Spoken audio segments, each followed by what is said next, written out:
आपके फॉलोअर्स में रवीना टंडन भी हैं एक। तो जब आप आए, कितनी मुस्कुराहट आई खान साहब आपके। आप पटना से हैं ना? हाँ। हमें भी पटना पसंद है।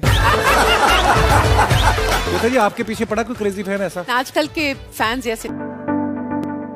आप में से कितने लोग हैं जो बहुत एक्साइटेड हैं आज के सेशन को लेकर के? तो अब मैं जैसे ही आपको नाम बताऊंगा उनका, जो हमारे आज के गेस्ट हैं, तो आपका जो एक्साइटमेंट लेवल है वो और बढ़ जाएगा। ये बताने से पहले कि गेस्ट कौन है, मैं आपको थोड़ा सा बताता हूं YouTube के बारे में। YouTube में क्या है कि पूरे वर्ल्ड की अगर बात करी जाए तो करोड़ों चैनल्स हैं जो अलग अलग जॉनर्स में हैं, अलग अलग कैटेगरीज में हैं। उसमें से दो बड़ी कैटेगरीज हैं, मोटिवेशन और एजुकेशन। पूरे वर्ल्ड में जो वर्ल्ड का नंबर 1 मोटिवेशन चैनल है वो मेरा है, और जो वर्ल्ड का नंबर 1 एजुकेशन चैनल है किसी इंडिपेंडेंट क्रिएटर का, वो उनका है, जो कि हमारे गेस्ट हैं। उनके 17 मिलियन से ज्यादा सब्सक्राइबर्स हैं। Please give an energetic and warm welcome to the one and only Khan sir.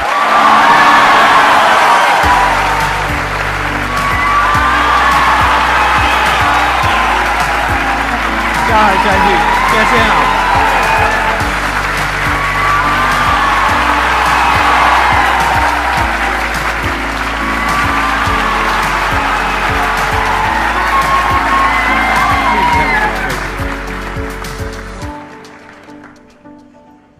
इससे पहले कि ऑडियंस आपसे कुछ पूछे या इंटरेक्ट करे, मेरे माइंड में एक क्वेश्चन है आपके लिए जी।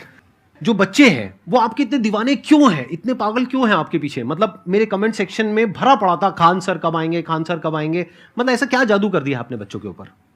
ये सवाल हम आपसे भी पूछते हैं, हमारे पे भी इतना कमेंट आया, इतना मेरे तो ऑफिस में लोग चले आए कि सर कब जा रहे हैं। अच्छा।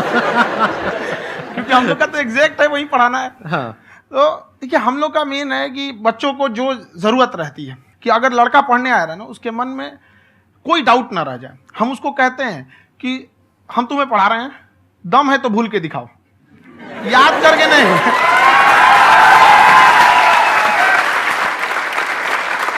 प्लस आप जिस प्राइस पॉइंट पे पढ़ा रहे हैं, आई थिंक वो सबसे कम है, वो बहुत ही कम है। सर, ये जो फीस का कल्चर है, ये हमारा इंडियन कल्चर नहीं है।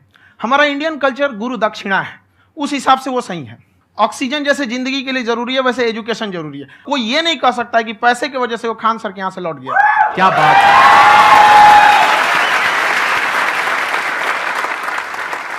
मैंने देखा कि आपका ये जो चैनल है कि ये पिछले 3 साल के अंदर अंदर ही ग्रो किया है। हमको जब चैनल शुरू हुआ तो एक दिन में हम 4-5 वीडियो बनाए। एक हमको कुछ आता, आज भी नहीं आता इतना, तो हम देख के कैमरा उमरा तो हम कंफ्यूज हो गए, बाप रे। तो हम एक ही दिन में वीडियो शूट किया, पढ़ाने वाला टॉपिक था हमको। उसके बाद कभी वीडियो नहीं, 6-7 वीडियो एक ही बार शूट कर लिए। और एक जो थे जिनका कैमरा वगैरह था, मेरे पास कैमरे भी नहीं थे उस टाइम, और कैमरा 35,000 का था। तो 6 महीना इसी में लग गया, जो 35,000 इसी में फंस जाएगा। तो उनके कैमरे से शूट किए, उन्होंने कोई चार्ज लिया, उसके बाद हम छोड़ ही दिए। लॉकडाउन लगा, तब हम कहें आप कैसे पढ़ाएंगे हो, तो 1 दिन 2 दिन करते करते अचानक लंबा हो गया। तब हमको याद आया कि ओहो, मेरा एक चैनल भी है वहाँ पे।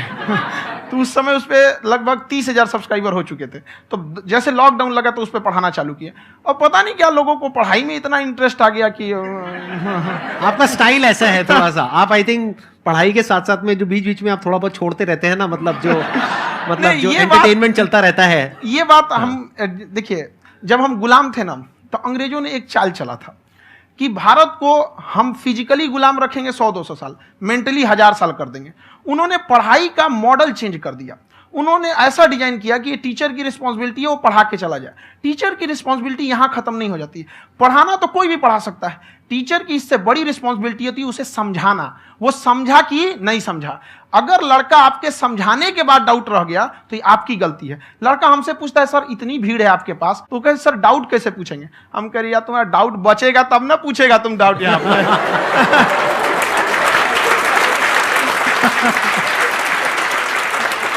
कॉन्फिडेंस नेक्स्ट लेवल है खान सर का, मानना पड़ेगा। और शायद यही वजह है इनकी जो ग्रोथ है उसका। किसी ने शायद सपने में भी नहीं सोचा होगा कि पिछले 2 साल के अंदर अंदर जो आपके चैनल की ग्रोथ हुई है, जैसे आप खुद ही बता रहे हैं कि लॉकडाउन के टाइम पे आपके 30,000 के करीब सब्सक्राइबर्स थे, आज की डेट में 17 मिलियन है। और मेरा एक क्वेश्चन और है, इससे पहले कि ऑडियंस में से आपसे कोई क्वेश्चन पूछे, कि कई बार आप ऐसे भी टॉपिक्स टच करते हैं जो थोड़े से कंट्रोवर्शियल हैं या थोड़े से सेंसिटिव हैं, जिसके ऊपर बात करने की हिम्मत आई थिंक बहुत ही कम लोगों में है। तो आपको कभी ये नहीं लगता है कि कहीं ज्यादा तो नहीं हो रहा है, इसको थोड़ा रोक देते हैं, थोड़ा कम कर देते हैं, क्योंकि कोई लाइन ही नहीं है वैसे तो बोलने को, तो आप कुछ भी बोल दो, कितना भी बोल दो। हुई है कंट्रोवर्सी बहुत बार। एक्चुअली बचपन से हमको फौज में जाना था, और फौज वालों के लिए ये सब मायने नहीं रखता, उसको करना है मतलब करना है, तुम सामने कुछ भी रहो, डजंट मैटर।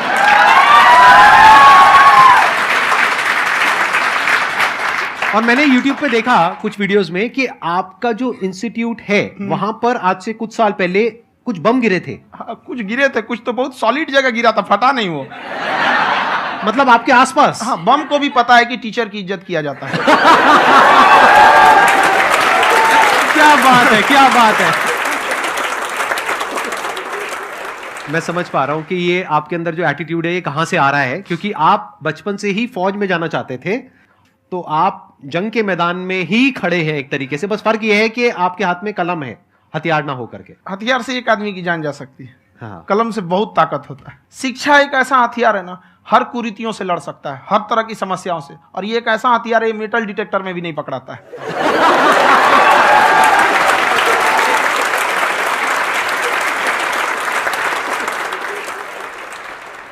मेरा क्वेश्चन ये है कि अभी प्राइवेट ऑर्गेनाइजेशंस में पीटने का, पनिशमेंट का ये सिस्टम जो है खत्म हो गया है। हम आपके वीडियो में देखे हैं सर कि आप एक बड़ा सा रोल रखे रहते हैं, पुलिस वाला लाठी है वो, पुलिस वाला लाठी है, और स्टेज पे बुला के बच्चों को उसी से धुनाई शुरू कर देते हैं मस्त एकदम से, है ना। तो सर मतलब कि बच्चे मतलब कि डरते नहीं हैं आपसे, और इस तरीके से कैसे कनेक्टेड हैं आपसे, है ना। और एक और क्वेश्चन सर, यूपीएससी का जो आप अपना बैच स्टार्ट करने वाले हैं, ठीक है, उसके बारे में बताइए सर, क्योंकि मुझे मतलब उस चीज को करना है सर, ठीक है। और संदीप सर को देख लिए, मेरा तो वैसे ही हो जाना है।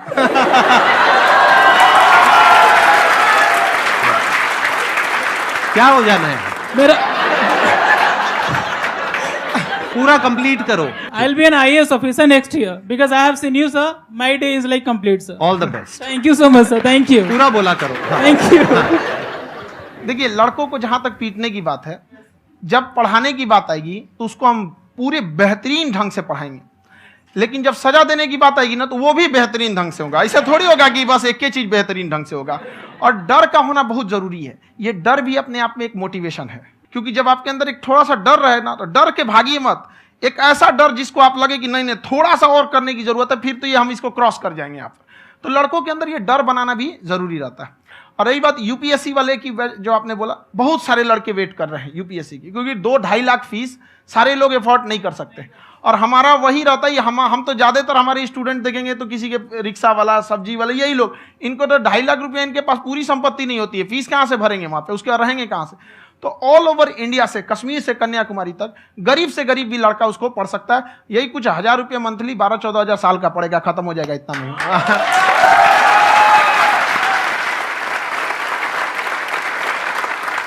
ये जो डंडे वाली बात इन्होंने कही, ये सच है? मतलब आप सच में एक डंडा रखते हो? पुलिस का ही है वो। और मारते हो? हाँ, कि मतलब अगर कोई लड़की छेड़ता है या ऐसा कोई भी उल्टा पुल्टा काम पढ़ाई करता लिखाई है, कुछ भी गलती करेंगे तो पिटाएंगे वो यहाँ पे, कैमरे पे, ऑन कैमरा, जैसा भी रहे, कुछ भी पिटाना तो उनको फिक्स है। एक तो कोई मतलब विधायक जी थे, उनके लड़का को पीट दिए, तो चला दल बल लेके अपना वहां पे। उसने घर पे नहीं बताया था कि सर ने पीटा है, बस बोल दिया कोचिंग में पीटा है। बाद में पता चला हम पीटे हैं, तो उसके पिताजी मेरे सामने और पीटे।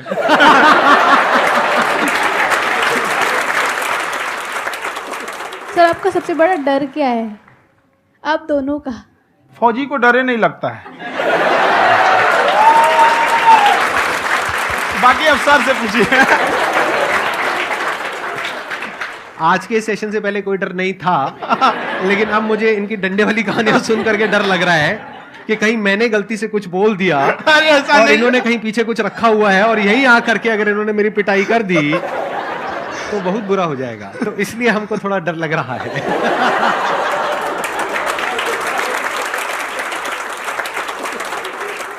आपकी डेली कितने घंटे क्लासेस होती हैं? 6-7 घंटे। अभी भी खुद ही करते हो आप? हाँ, हमारे स्टाफ परेशान रहते हैं। हम 1:30-2 बजे सोते हैं, सुबह 6 बजे उठ जाते हैं, परेशान रहते हैं। अरे इतना क्यों करते हो, है ना? कभी तो उनको भी साथ साथ लगना पड़ता है ना? उनको साथ साथ लगना पड़ता है। हम जग गए तो कोई सोया थोड़ी रहेगा, परेशान रह, दिन में सोते ही नहीं है, बेचारा कहीं कहीं जाके सोते रहता है। तो हम सीट बांध दिए कि भाई तुम इस समय सो जाना, तुम इधर सो जाना। आपकी शादी हो गई है? नहीं हुई है अभी? मेरी खुशहाली देख के आप आइडिया लगा सकते हैं।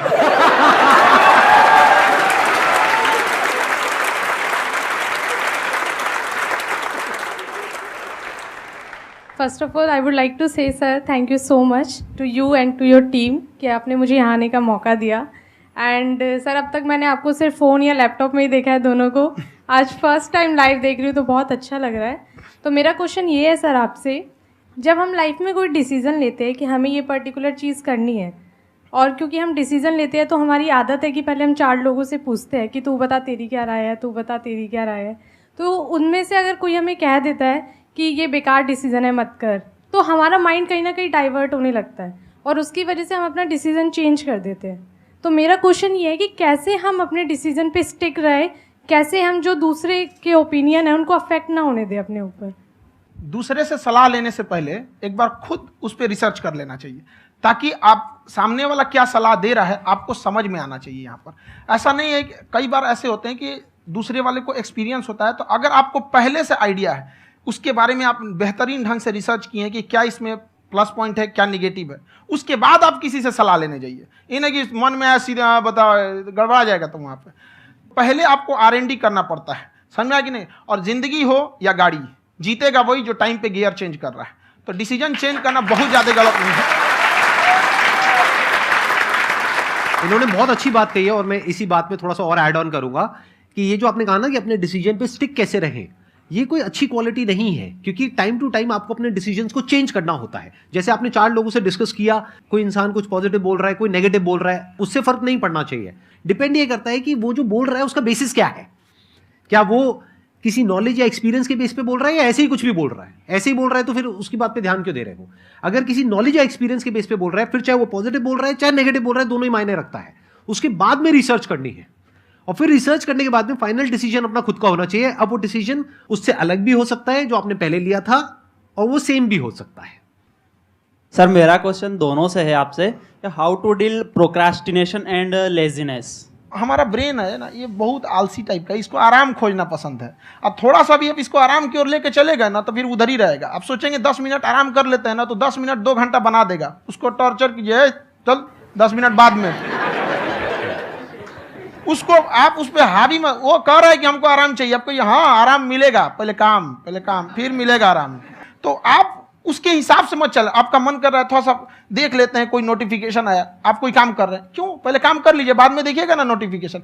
आप हावी मत होने दीजिए यहाँ पे। अगर आप 5 मिनट भी थोड़ा सा लूज पड़े ना, थोड़ा सा कमर सीधा कर लेते हैं, 2 घंटा बर्बाद कर दिया आपको। हावी मत होने दीजिएगा उसको अपने ऊपर। प्रोक्रेस्टिनेशन को तोड़ने का एक ही तरीका है, सबसे छोटे लेवल पे ले जा करके उस गोल को तोड़ दो। यानी वो गोल बहुत बड़ा है, उसको ब्रेक डाउन करो, उसके सबसे पहले स्टेप पे आ जाओ कि उसको अचीव करने का सबसे पहला स्टेप क्या है। जैसे गाड़ी चलाना सीखना है, उसका सबसे पहला स्टेप क्या है। अगर घर में कोई नहीं है सिखाने वाला या सिखाने वाली, तो बाहर जा करके जो गाड़ी का ड्राइविंग स्कूल है उधर जा करके पैसे दे दो। अब फंस गए ना तो फंसा दो अपने आप को। दिमाग ये लगाओ कि अपने आप को कैसे फंसाया जाए। जब हम फंस जाते हैं ना तो फिर हमको वो काम करना ही पड़ता है। Then there is no looking back. जब तक आप सोच रहे हो तब तक सोच रहे हो, उसको बोलते हैं पैरालिसिस ऑफ एनालिसिस, कि आप सोचते चले जा रहे हो अपने माइंड में, मैं ये करूंगा वो करूंगा वो करूंगा वो करूंगा, और प्रोक्रेस्टिनेट हो रहा है, वो चीज टलती चली जा रही है। तो उसको छोटे से छोटे लेवल पे ब्रेक डाउन करके उसको कर दो, दैट इज नंबर 1। और जैसे ही करना शुरू करते हो, कोशिश करो कि उसको जब तक कि आप सही से नहीं कर लेते हो उसको छोड़ना नहीं है, तो आपकी लेजीनेस भी खत्म हो जाएगी। कई लोगों को तो हमने देखा जो सप्ताह में कुछ भी नहीं करता, वो भी संडे को आराम कर रहा है।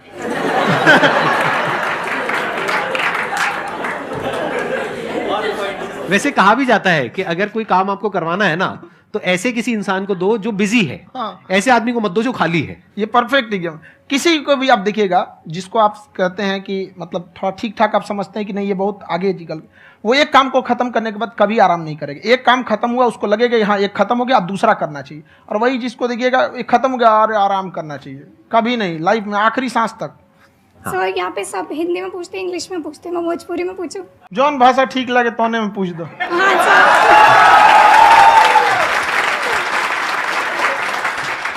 सर ये पूछे के चाहते नहीं कि जैसे हमने क्या पढ़ाई करी नहीं सर, तो कभी कभी डेली टारगेट्स जो होला वो कंप्लीट ना होला। अगर टारगेट्स कंप्लीट भी होला तो फिर ऐसा इरिटेशन या फिर वो एंजाइटी या फिर कि और करना है या फिर अभी नहीं हुआ, वो चीज़ हमेशा रहेला। तो वो कम कैसे करल जाए? देखिए टारगेट्स को ना हम लोग को एक अपने हिसाब से पहले फिट करना चाहिए। ऐसा नहीं कि दूसरे किसी इंसान को देख के हम टारगेट फिट कर ले। कोई लड़का 8 घंटा पढ़ रहा है, कोई पहली बार अभी पढ़ना ही चालू किया, उसको देख के 8 घंटा पढ़ेगा तो पढ़ाई छोड़ देगा। तो आप अपनी क्षमता के हिसाब से देखिए कि आप कितना पढ़ सकते हैं। अगर आपने एक घंटे को बना लिया कि हम 1 घंटा पढ़ सकते हैं, अगले 1 हफ्ते तक उसको सस्टेन रखिए। जिम में कैसे करते हैं लोग, पहले दिन उठा लीजिएगा 1 क्विंटल तो हार्ट अटैक हो जाएगा। तो वो धीरे धीरे टारगेट सेट कीजिए और अपनी क्षमता को भी देखिए। हर इंसान की क्षमता अलग है। कंगारू को देख के हाथी छलांग मारेगा, पैर तोड़ के बैठ जाएगा।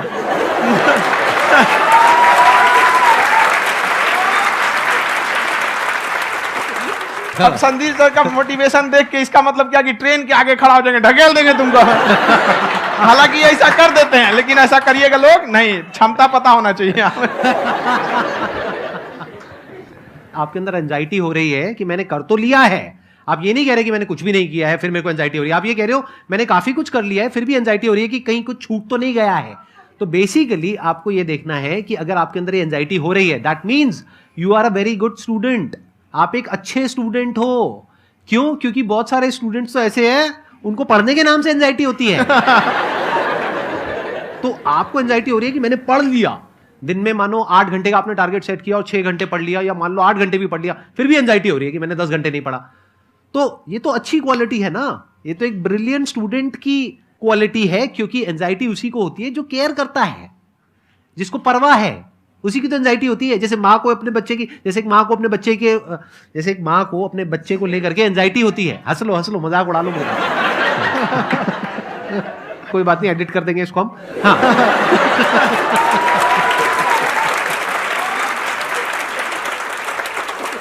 जैसे एक माँ है, उसको अपने बच्चे को लेकर के एंजाइटी होती है, थोड़ी सी भी तबीयत खराब हो जाए उसको एंजाइटी होती है, चाहे बच्चा ठीक भी है, डॉक्टर को नहीं होती है। क्यों? क्योंकि माँ को उस बच्चे से प्यार है। तो दैट मीन्स कि आप अपनी पढ़ाई को लेकर के सीरियस हो, इस वजह से आपके अंदर एंजाइटी हो रही है, विच इज नॉर्मल। जहां पर प्यार मोहब्बत होती है वहां पर थोड़ी बहुत एंजाइटी तो होती ही है ना। समझ रहे हो ना मैं क्या कहना चाह रहा हूं? आप लोग समझ रहे हो ना मैं कहां जा रहा हूं? जब वो किसी और से बात करती है तो एंजाइटी होती है ना।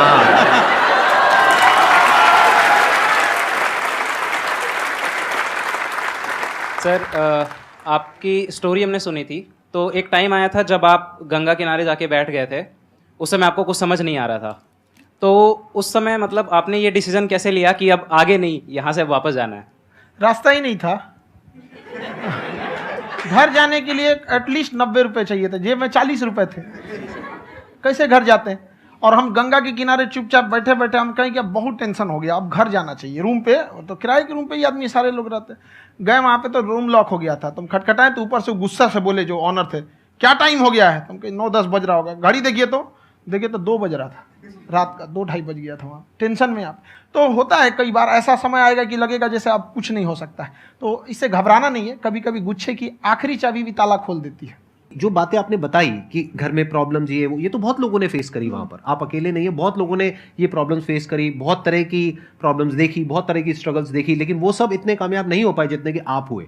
तो आपके अंदर ऐसा कुछ ना कुछ है जो औरों के अंदर नहीं है। तो वो मैं जानना चाह रहा हूं कि वो ऐसा क्या था जहां से कि आपका दिमाग यहां तक सोच पा रहा है कि मैं पूरे इंडिया में इतने बड़े लेवल का चेंज लेकर के आ सकता हूं, एजुकेशन फील्ड में रेवोल्यूशन लेकर के आ सकता हूं। ये सोचना ही बहुत लोगों के बस का नहीं है। मेरी एक खुद की थिंकिंग, अगर हमको कोई 100 रुपए किसी काम के लिए दिया, हम सबसे यही कहते हैं, तो हम कोशिश करते हैं उसे 200 का रिटर्न दे। अगर कोई हमसे 200 रुपया फीस दे रहा है, 250 दे रहा है, तो हम उसको ये कोशिश करते हैं कि तुम्हें ऐसा लगे कि नहीं भैया हमने 10-20 हज़ार का पढ़ लिया यहाँ पर।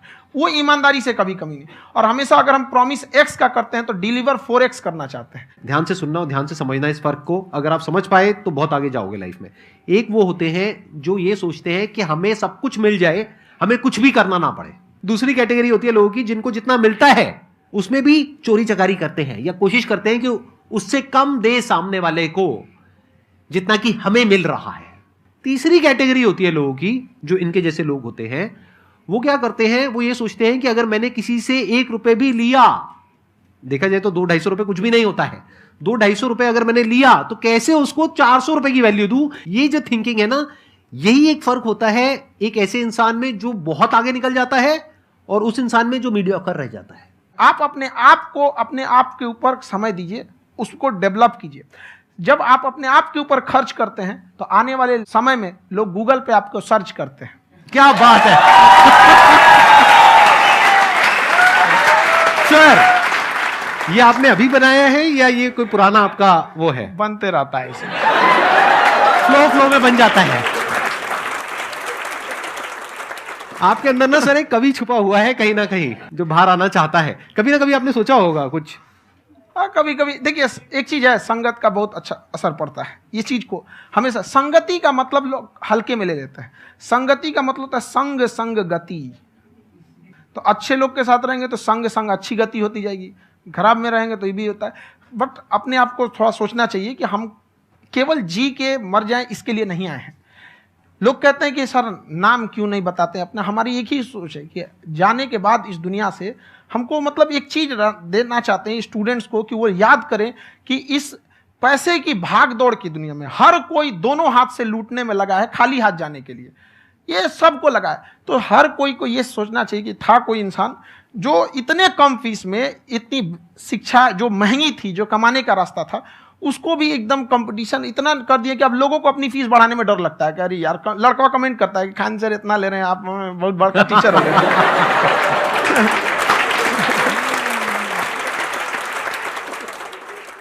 खान सर की एक क्लिप है, ये समय और समझदारी में बहुत फर्क होता है। अगर समय रहते समझदारी आ गई तो इंसान कामयाब हो गया, लेकिन अगर समय चला गया फिर समझदारी आई फिर तो बेकार है। तो सर मतलब कुछ आपको ऐसी चीज़ लाना चाहिए जो मतलब बच्चों जो तैयार हो रहे हैं उनको ये चीज़ें मतलब एंड टाइम पे दिखे। समझ रहे आप मेरी बात? नहीं समझ?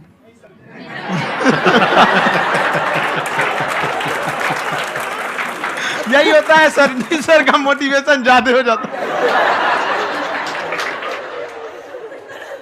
जब आप स्ट्रगलिंग फेज में हैं तो कम से कम चीजों को अपने ऊपर खर्च कीजिए, ज्यादा से ज्यादा सीखने में खर्च कीजिए। अगर आपको राजा बनने का शौक है तो गुलाम की तरह मेहनत करना सीखिए, तब राजा बनेंगे।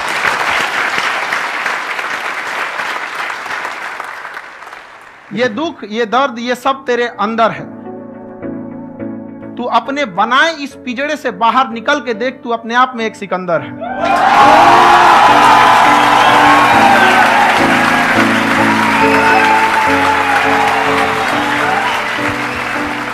Thank you so much sir for coming. बहुत मजा आया मेरे को आपके साथ में इंटरेक्ट करके। आई एम श्योर आप लोगों को भी बहुत मजा आया होगा।